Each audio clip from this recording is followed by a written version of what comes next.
پانی کی گندگی اور نجاست اور پاک پانی کے متعلق سوال تحریر فرمایا ہے۔ دیکھیں، پانی ایک ہوتا ہے جو پاک ہوتا ہے، اور ایک پانی وہ ہوتا ہے جو اصلاً تو پاک ہی ہوتا ہے لیکن وہ استعمال شدہ ہوتا ہے۔ تو جو پانی پاک ہوتا ہے اس کے متعلق تو کچھ اتنی بات نہیں ہے۔ اگر کسی شخص کے ہاتھ پہ کوئی گندگی نہ لگی ہوئی ہو اور وہ محض پانی میں اس لیے ہاتھ ڈالے کہ اس نے پانی کا ٹھنڈک یا گرم ہونا یہ چیک کرنا ہے، یا پانی میں ہاتھ اس لیے ڈالا ہے کہ وہ کسی چیز کی اصلاح کرتا ہے، پائپ لگاتا ہے اور کچھ کرتا ہے، تو جب تک اس کی نیت پانی میں ہاتھ ڈالنے کے بعد غسل یا وضو کی نہ ہو، وہ پانی پاک رہتا ہے، اور اس سے کوئی بھی آدمی غسل بھی کر سکتا ہے اور کوئی بھی آدمی وضو بھی کر سکتا ہے۔ پانی کے استعمال میں ایک آدمی نے وضو کیا اور وضو سے جو پانی اس کے جسم سے گرا، یہ پاک ماننا پڑے گا۔ اگر ہم اسے ناپاک کہیں تو جن کپڑوں پر وہ لگ گیا، کیا وہ کپڑے بھی ناپاک ہو گئے؟ اب خود سوچیں، وضو کون کر سکے گا؟ لیکن اس پانی سے کوئی اور آدمی چاہے کہ وہ غسل کر لے، وہ وضو کر لے، نہیں ہو سکتا۔ فرض کر لیجئے، فرض ہی کرنے کی بات ہے، ایسے کون کرتا ہے کہ ایک آدمی نے وضو کیا اور جو چہرے سے پانی اس نے استعمال کیا تھا وہ ایک تھال میں اس نے جمع کر دیا، پھر کوہنیاں دھوئیں، تھال میں جمع کر لیں، پھر پاؤں دھوئے، اسے بھی ایک تھال میں جمع کر لیا، کنالی میں جمع کر دیا۔ اس کو وہ اب ڈالتا ہے لوٹے میں، اور دوسرا آدمی کہتا ہے میں اس سے وضو کرتا ہوں۔ ہے یہ پاک؟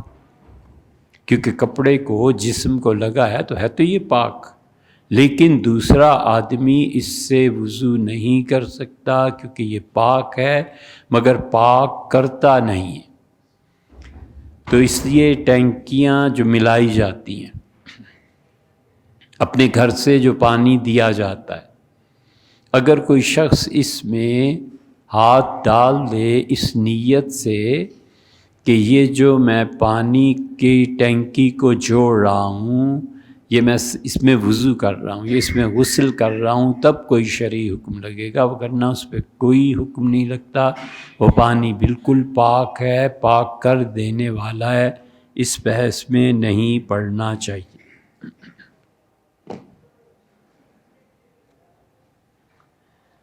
کیا فرماتے ہیں اہل سنت کہ حکومتی عدالتوں کا خلا شریعت کی کن شرائط کے ساتھ معتبر ہوتا ہے؟ شہزاد صاحب، اسی مرتبہ بھی یہ بات ہو رہی تھی۔ دیکھیں، 3 قسم کا خلا ہوتا ہے۔ ایک خلا وہ ہوتا ہے، خلا اصل میں بنیادی طور پر اس لیے ہوتا ہے کہ بیوی کی شکایات سنی جائیں، اور بیوی کی شکایات سننے کے بعد عدالت یا قاضی یہ فیصلہ کرے کہ واقعی اس لڑکی کی جو شکایت آئی ہے یہ سنے جانے کے قابل ہے، بس۔ پھر اس کے بعد وہ شوہر کو کہے کہ طلاق دو، شوہر طلاق دے تو اس لڑکی کو طلاق واقع ہو جائے گی۔ اس کی 3 طرح کی قسمیں ہوتی ہیں۔ ایک قسم یہ ہوتا ہے کہ بیوی کی طرف سے خلا کی درخواست دائر کی گئی، شوہر کو بلایا گیا، وہ آیا اور اس نے بیوی نے جو کچھ کہا ہے اسے تسلیم کیا۔ بیوی کہتی ہے کہ یہ شخص میرے حقوق پورے نہیں کر سکتا، بیوی کہتی ہے کہ میرے لیے کھانے پینے کا بندوبست نہیں کر سکتا، بیوی یہ کہتی ہے کہ اتنا عرصہ غائب رہا ہے، اب میں اسے شوہر بنانا ہی نہیں چاہتی، بیوی کہتی ہے کہ یہ مجھے مارتا ہے، کوئی عذر بیان کرتی ہے، شوہر اس کا اقرار کر لیتا ہے، دونوں متفق ہو گئے۔ اب انہوں نے خلا کے کاغذات پر دستخط کر دیے، یہ خلا واقع ہو گیا۔ اب اسے چاہیے کہ بیوی کو طلاق دے۔ حضور اقدس صلی اللہ علیہ وسلم کے پاس خلا کے جو مسائل آتے تھے، آپ نے 2 مرتبہ یہ فیصلہ صادر فرمایا اور بس یہ کہا کہ اب اسے طلاق دے دو۔ وہ حق رسول اللہ صلی اللہ علیہ وسلم نے نہ اپنے لیے رکھا ہے، نہ امت کے لوگوں کے لیے رکھا ہے۔ دوسری صورت خلا کی ہو جاتی ہے کہ بیوی نے جو کچھ فسخ نکاح کے لیے کہا، اس نے کہا میرے شوہر میں یہ عیب ہے، یہ عیب ہے، یہ عیب ہے، اسے بلائیں اور پوچھیں۔ شوہر آ ہی نہیں رہا، اس نے پھر نوٹس بھیج دیا عدالت نے، اب بھی نہیں آ رہا، اور اپنی طرف سے وہ کسی وکیل کو بھی نہیں بھیج رہا، نہ خود آتا ہے نہ وکیل کو بھیجتا ہے۔ تو اب یہ صورت ہو سکتی ہے کہ عدالت جو ہے وہ چاہے تو فسخ نکاح کر دے، قاضی اپنے پاس سے طلاق دے کہ تمہارے شوہر کو 3 مرتبہ بلایا ہے، نہ خود آیا ہے نہ وکیل کو بھیجتا ہے، تو اس سے لہٰذا طلاق ہو گئی۔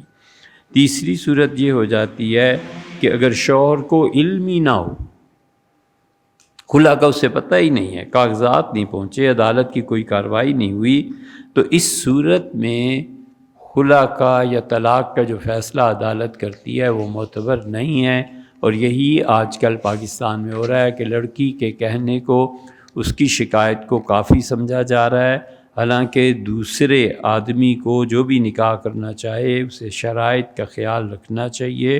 ایک تو یہ سوچ لینا چاہیے، دیکھ لینا چاہیے خلا شرعی طور پہ واقع ہوا ہے یا نہیں، دوسرے یہ سوچ لینا چاہیے کہ طلاق ہوئی ہے یا نہیں، تیسرے یہ بھی دیکھ لینا چاہیے کہ وہ بیوی کہیں بچوں کے اس پروسیس میں تو نہیں ہے۔ ان ساری صورتوں میں جب تک کہ وہ شرعی طور پہ طلاق واقع نہ ہو جائے، اس وقت تک دوسرا نکاح نہیں ہو سکتا۔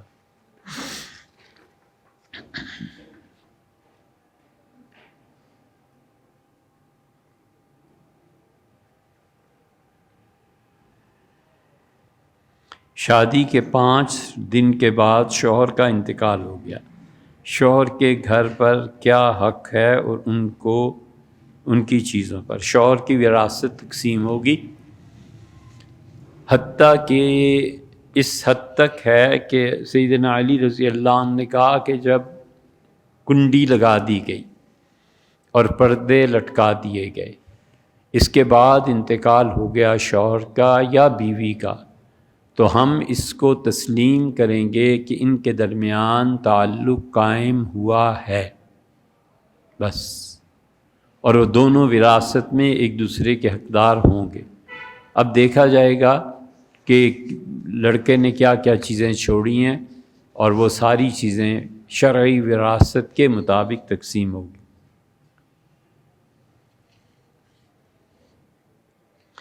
میرے شوہر ہر وقت بیان سنتے ہیں اور ان کو بہت شوق ہے دین کے بارے میں، آپ کاش کہ اردو میں لکھ بھیجتی ہیں، اب اس رومن اردو کو کون پڑھے گا۔ اس کے علاوہ نماز میں بہت سستی کرتے ہیں اور قضا ہو جاتی ہیں، وہ گھر میں ہی اکثر نماز پڑھتے ہیں، مسجد میں صرف جمعہ پڑھنے جاتے ہیں۔ میرا سوال یہ ہے کہ اگر میں انہیں زبردستی ناراض ہو کر نماز کے لیے بھیجوں تو کیا یہ شرک ہوگا کہ وہ اللہ کی نماز سے ڈر کے نہیں بلکہ میری وجہ سے نماز پڑھتے ہیں؟ دوسرا سوال یہ ہے کہ جب کسی پہ کوئی عزت یا امتحان آتا ہے تو یہ کیسے پتہ چلتا ہے کہ گناہ کی سزا ملی ہے یا یہ امتحان؟ یہ جو آمنہ صاحبہ آپ نے سوال کیے ہیں، اس دوسرے کا جواب تو کئی مرتبہ ہو چکا۔ پہلی کہ جہاں تک تعلق ہے، اپنے شوہر کو سمجھائیے، اگر وہ نماز نہیں پڑھتے اور بیانات سننے میں لگے رہتے ہیں تو یہ کوئی وہ دین کی خدمت بھی نہیں کر رہے اور اپنی عاقبت بھی وہ ڈبو رہے ہیں۔ اگر یہ واقع ہے اور آپ نے اس میں سوال میں کوئی مبالغہ نہیں کیا تو پھر یہ بس 1-2 مرتبہ شوہر کو کہہ دیجئے کہ آپ نماز پڑھا کریں، اس کے بعد بیوی اپنا گھر بسائیں، جو مرضی کرتا رہے اسے مرنا ہے اور اللہ کو جواب دینا ہے۔ وہ جو مرضی کرے اسے مت روکیے، ایسے نہ ہو کہ کل کو آپ کے ہاں کوئی فساد کی جڑ پڑ جائے اور بچوں کے اور سب کے حقوق ضائع۔ موجودہ دور میں مدارس کو صدقات واجبہ دینے کی تملیک کی شرط کو کیسے پورا کریں؟ سہیل صاحب بہت آسان ہے۔ ایک بات تو اچھی طرح یہ سمجھ لینی چاہیے کہ زکوٰۃ کا مال در حقیقت غریب آدمی کا مال ہے، اور جو غریب لوگ ہوتے ہیں زکوٰۃ کے اگر وہ مالک نہ بنائے جائیں اور کوئی بھی وصول کرنے والا ڈائریکٹ استعمال کرے تو اللہ کے ہاں قیامت میں جواب دہ ہے۔ اس سے زکوٰۃ کی ساری رقم اپنے اکاؤنٹ میں منگوا لی اور پھر اس نے اللہ کے خوف کے ساتھ ان لوگوں میں تقسیم کی جو لوگ ڈیزرو کرتے تھے۔ بالکل ٹھیک ہے، اور یہی اصل طریقہ ہے۔ مختصر سی بات یہ ہے کہ ہمارے مدارس میں بچوں کے لیے جو تملیغ کی جاتی ہے اور توکیل کی جاتی ہے، آپ دارالعلوم کراچی کے اس بنیادی فارم کو دیکھ لیں جو بچوں سے بھروایا جاتا ہے۔ بچے بغیر کسی جبر کے اس فارم پہ دستخط کرتے ہیں۔ حضرت مفتی محمد شفیع صاحب رحمۃ اللہ علیہ نے بہت سوچ سمجھ کے وہ فارم لکھا تھا۔ آپ کے سارے مسائل اس سے حل ہو جائیں گے۔ رہ گئی یہ بات کہ زکوٰۃ سے طلباء کی بجائے اور چیزیں کریں اور زکوٰۃ سے اور لوگوں کو مالک بنائے بغیر ہی تقسیم کر دیں، یہ سب ناجائز ہے، اور یہ مال اللہ کے ہاں دینا پڑے گا مر کے۔ اس لیے یہ جو دین کے ٹھیکیدار ہیں نا بہت سے، جنہیں ایک لفظ پڑھنا نہیں آتا، اور قرآن کریم بالکل سادہ جو بچوں کو پڑھاتے ہیں مدارس میں، وہ سادہ قرآن کریم بھی نہیں پڑھ سکتے، وہ زکوٰۃ اور حج جیسے مسائل میں دخل دیتے ہیں۔ ہمیں آپ سے کیا لینا کیا دینا، ہماری آپ کی کوئی رشتہ داری اور تعلق بھی نہیں ہے، اور نہ ہم خلق خدا سے ڈرتے ہیں، نہ ہمیں ان کا خوف ہے، اور نہ ان سے کوئی امید ہے۔ سیدھی طرح اللہ کے ساتھ تعلق ہے۔ کوئی دین کے لیے دیتا ہے دے، نہیں دیتا تو جائے کسی اور کو دے، ہمیں کیا لینا ہے کیا دینا ہے یار۔ جو اعتراض ہے وہ سنبھال کے رکھے۔ اس لیے آپ نے جن کے حوالے دیے ہیں حمزہ علی عباسی ایکٹنگ کریں، انہیں کیا مصیبت پڑی ہے کہ دین میں دخل دینے کی۔ سعید ملک کرکٹ کھیلیں جا کے، سعید انور صاحب، نعیم بٹ صاحب کھیلیں، وہ محمد یوسف عیسائی، یہ سارے بزرگ بن گئے ہیں محض اس لیے کہ سفید داڑیاں ہیں، پگڑی باندھی ہے، لمبے کرتے پہن لیے ہیں۔ یار آپ نے نہیں پڑھا، یہ آپ کی فیلڈ نہیں ہے۔ اگر آپ کو دین میں دخل دینا ہے تو پھر سارے مولویوں کا حق بنتا ہے کہ وہ جعلی طور پر ڈاکٹر، حکیم، طبیب بغیر پڑھے ایک بورڈ لگائیں اور لوگوں کے علاج شروع کر دیں۔ کیوں گورنمنٹ پکڑتی ہے، کیوں سزا دیتی؟ اس لیے کہ لوگوں کا صحت کا معاملہ بگڑتا ہے۔ میں جو یہاں بیٹھ کے بلڈ پریشر بحث کرنا شروع کر دوں، کوئی تک ہے بھائی؟ بالکل اسی طرح یہ لوگ دین میں دخل دیتے ہیں، حمزہ ہوں یا سعید ہوں، نعیم بٹ ہو یا یونس، سارے کے سارے پڑھے ہی نہیں ہیں سرے سے۔ انہیں کہو ناظرہ قرآن جو ہے نا، ایک عد پارہ پڑھ کے سنائیں اور کسی قاری کو سنائیں تو پتہ چلے تمہیں تو ناظرہ قرآن بھی نہیں پڑھنا آتا اور تم دین کے ٹھیکیدار ہو۔ اس لیے میرے بھیا، جس آدمی نے جس فیلڈ میں کام کیا ہے اس کا اعتبار ہے۔ ایک بچے نے ساری زندگی کمپیوٹر میں گزاری ہے، مجھے اس کے عزت احترام جا کے کہنا ہے کہ سر یہ چیز پیش آ گئی، مہربانی کریں آپ حل کر دیں، مجھے پتہ نہیں۔ تو یہ کیا بات ہوئی؟ دین ہی بس ایسا رہ گیا کہ جو جی چاہے اس میں اپنی رائے دیتا رہے۔ تو اس لیے تملیغ کی شرط کو ختم نہیں کیا جا سکتا۔ اگر آپ چاہیں تو یہ فتویٰ لکھا ہے، بہت طویل ہے، چاہیں تو اس کی فوٹو کاپی لے لیجیے۔ عبد الرحمن ابن عوف رضی اللہ عنہ کی روایت ہے جس میں انہوں نے کچھ باغ حضور اقدس صلی اللہ علیہ وسلم کی بیویوں کے لیے چھوڑ دیے تھے۔ تو بالکل صحیح روایت ہے بھائی، ترمذی میں آپ دیکھ لیجئے کہ انہوں نے حضور اقدس صلی اللہ علیہ وسلم کی جو ازواج مطہرات تھیں ان کے لیے باغ اپنا چھوڑ دیا تھا۔ حدیث میں یوں آیا ہے کہ وہ آئے اور حضور صلی اللہ علیہ وسلم کے چہرہ مبارک پہ کچھ اثرات، کچھ تفکر پایا. تو آپ نے کہا اللہ کے رسول کیا آپ اپنی وفات سے چند دن پہلے کی بات؟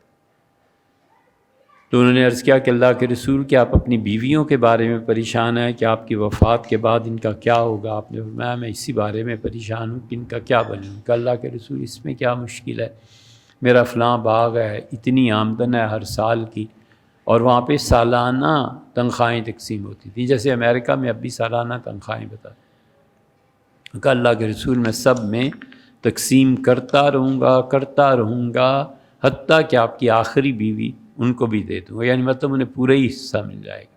تو عبد الرحمن ابن عوف رضی اللہ عنہ نے اس کو کیا کہ ازواج مطہرات کے لیے وہ سارے کا سارا اپنا باغ رسول اللہ صلی اللہ علیہ وسلم کی بیویوں کے لیے انہوں نے وقف کر دیا تھا. اس لیے ان کے بچے ان کی وفات کے بعد عبد الرحمن ابن عوف رضی اللہ عنہ نے اتنا مال چھوڑا تھا.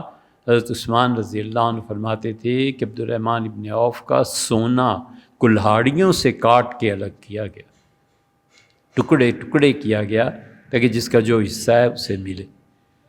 تو انہوں نے 1/3 بدر والوں کے لیے کہہ دیا تھا. یہ باغ حضور صلی اللہ علیہ وسلم کی ازواج مطہرات کو عنایت فرما دیا تھا. تو ایک مرتبہ ان کے اونٹ گزرے، ان کے بیٹے تھے، اونٹوں کے ساتھ تجارت بہت پھیل گئی تھی. تو ان کی آواز سن کے ام المومنین رضی اللہ عنہ نے کہا مدینہ منورہ کی گلیوں میں یہ کیا ہے اونٹوں کا مسئلہ؟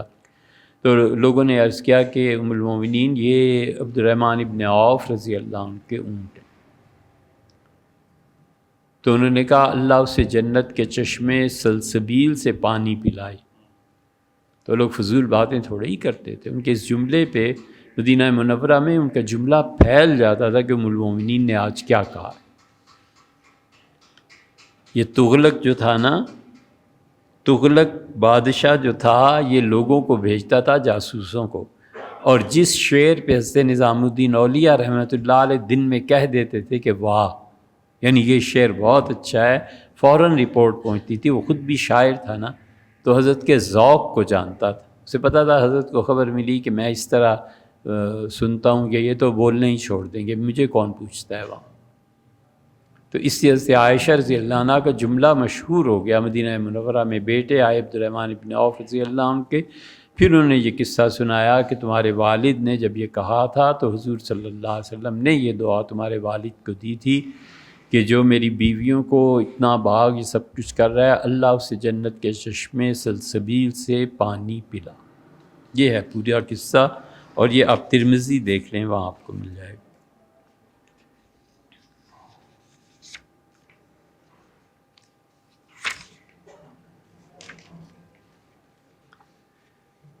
عبداللہ صاحب یہ یاد رکھنا چاہیے کہ کسی عورت اس کے خاوند دونوں سے حرمت رضاعت کے لیے ثبوت ہونا ضروری ہے.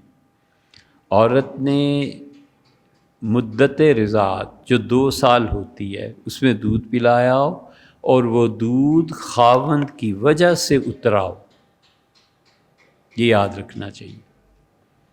اگر خاوند کے علاوہ کوئی چیز ہے، کوئی بھی وجہ ہے، تو دودھ اترنے پر عورت سے تو وہ ماں بن جائے گی، لیکن عورت کا جو خاوند ہے نا اس سے رضاعت ثابت نہیں ہوگی، نہ وہ اس کا باپ بنے گا. آدمی کوئی بھی ہے، اس نے نکاح کیا ہے یا نہیں کیا، اگر وہ عورت کا جو بچہ پیدا ہوتا ہے اس میں شوہر کا حصہ نہیں ہے تو جو رضاعت کا باب ہے نا دودھ پلانے کا، وہ ماں کی طرف سے ہوگا، باپ کا اس میں کوئی حصہ نہیں ہوگا. لہٰذا یہ رشتے، یہ چیزیں اس بنیاد پر سوچنی چاہیے.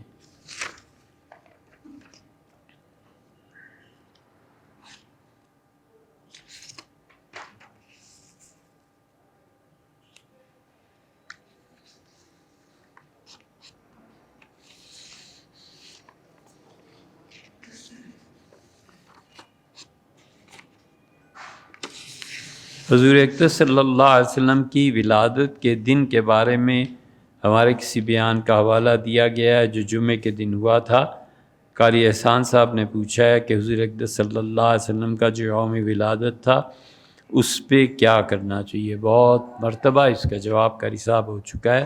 اس سلسلے میں سب سے اچھی بات مفتی منیب الرحمن صاحب نے کہی ہے، وہ بریلوی مسلک کے نمائندے ہیں، لیکن جو کچھ انہوں نے اس میں فرمایا ہے نا کہ کس طرح یہ نمازیں چھوڑ دیتے ہیں اور کس طرح پیسے کا ضیاع ہوتا ہے، ان سب چیزوں کو سامنے رکھنا چاہیے۔ مفتی صاحب نے بہت اچھا بیان دیا ہے۔ حضرت رسالت مآب صلی اللہ علیہ وسلم کی پیدائش کا دن یقیناً خوشی کا دن ہے، مگر وہ لمٹس میں رہ کے کوئی خوشی منانی چاہیے۔ یہ تھوڑا ہی ہے جس طرح ہمارے ہاں یہ رسم و رواج چل پڑے۔ امام ابو حنیفہ رحمۃ اللہ علیہ اور محدثین بالخصوص اصحاب ستہ کے بارے میں کیا اصولی اختلاف ہے؟ ان روایات نہیں لی گئیں۔ فروعی نماز کو لیں، اس پہ حافظ زبیر علی زئی صاحب کی تحقیق ہے۔ اب ہم دلائل احناف کو فی زمانہ کس معتبر کتاب میں دیکھیں تاکہ امت تفریق اور تشکیک سے بچ سکے؟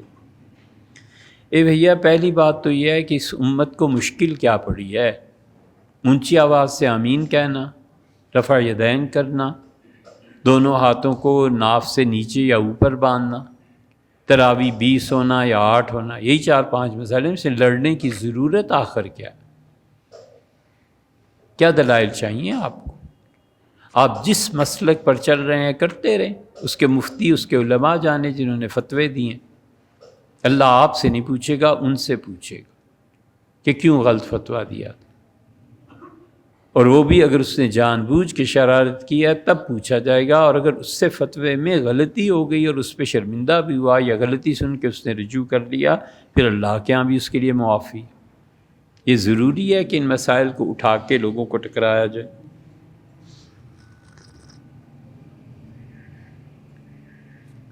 رفع یدین کی اتنی روایات آئی ہیں، کیا کرنا ہے؟ ان صحابہ رضی اللہ عنہ کی نماز نہیں ہوئی؟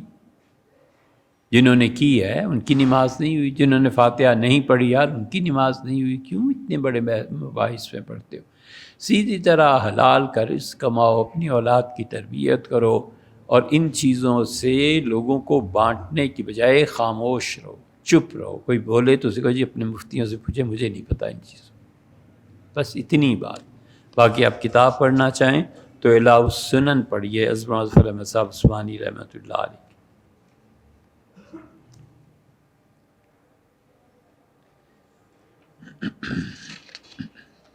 درج ذیل شبہات کا تسلی بخش جواب عنایت فرمائیں۔ عبداللہ کاظمی صاحب، جتنا آپ نے لکھا ہے نا یہ سب حضرت معاویہ رضی اللہ عنہ کے متعلق ہے۔ لوگ ان کا احترام نہیں کرتے، لوگوں کو احترام کرنا چاہیے۔ کچھ بھی ہو، وہ صحابہ کرام رضی اللہ تعالیٰ عنہ کی جماعت کے ایک فرد ہے۔ حضرت معاویہ رضی اللہ عنہ کی فقہی اور اجتہادی اعمال کو سنت نبوی کے مخالفت قرار دیا، جن میں بیٹھ کر خطبہ دینا اور عید کا خطبہ شامل۔ بیٹھ کر خطبہ تو حضور صلی اللہ علیہ وسلم نے بھی دیا ہے۔ نبی کریم صلی اللہ علیہ وسلم جمعے کا آپ کو معلوم نہیں خطبہ ایک ہی ہوتا تھا، طویل کچھ نسبتاً تقریر ہوتی تھی۔ جب آپ کی عمر شریف زیادہ ہو گئی تو پھر درمیان میں بیٹھ جایا کرتے تھے۔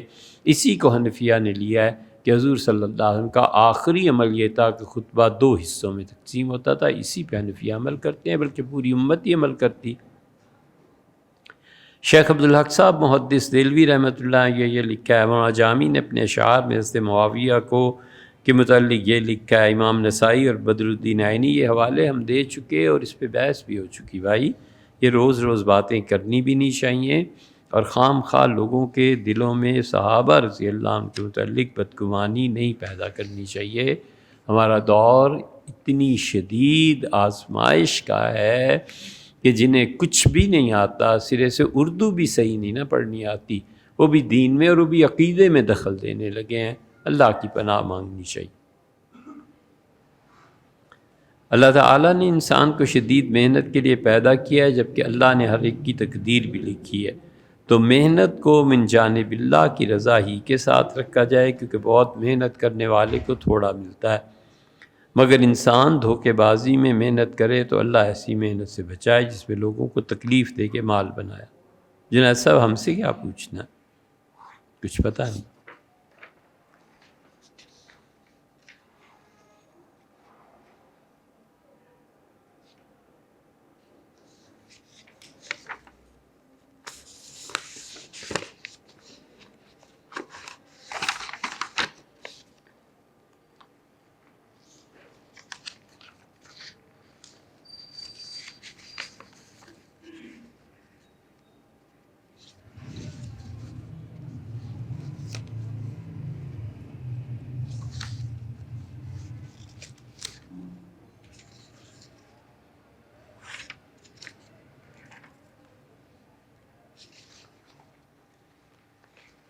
آج کل پنجاب میں CCD عورتوں کے ساتھ کسی بھی قسم کی زیادتی کے مجرموں کو پکڑ کے ناف کے نیچے گولی چلوا دیتے ہیں. یہ شرعاً جائز ہے؟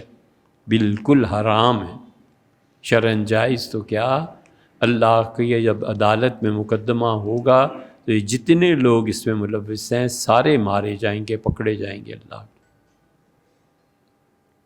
سوچنے کی بات ہے، بہت سمپل سی، کہ شریعت اس بارے میں کچھ کہتی ہے کہ کوئی مرد کسی عورت کو چھیڑے، تنگ کرے؟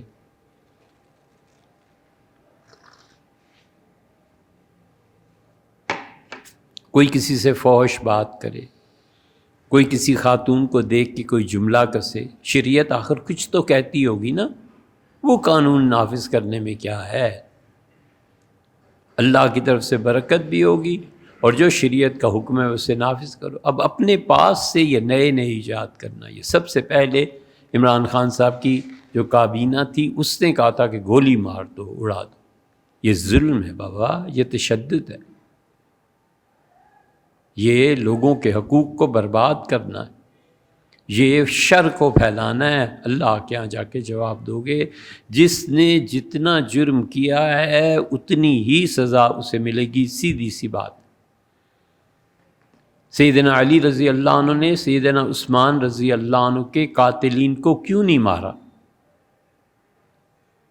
کیوں نہیں انہوں نے پھانسی چڑھائی؟ سیدنا علی رضی اللہ عنہ نے ام المومنین حضرت عائشہ رضی اللہ عنہ تعالیٰ اور زبیر رضی اللہ عنہ وغیرہ سے فرمایا کہ شرعی گواہ لاؤ بھائی، کس نے امیر المومنین کو شہید کیا ہے؟ کسی نے اپنی آنکھوں سے دیکھا ہے؟ کوئی گواہی اس بات کی دے. گواہ پورے ہوں تو میں شریعت کے حکم نافذ کروں نا. گواہی پورے نہیں ہیں. کیا یہ اس طرح گولیاں چلانے والے اور مردوں کو بیکار کرنے والے، ان کو اتنی بھی تعلیم نہیں ہے؟ اتنے بے وقوف ہیں؟ شرم نہیں آتی؟ ان پڑھ اور جاہل مسلط ہو گئے ہیں. حضرت فاطمہ رضی اللہ عنہ تشریف لائیں اور سیدنا علی رضی اللہ عنہ نے گواہی دی اپنی بیوی کے حق میں.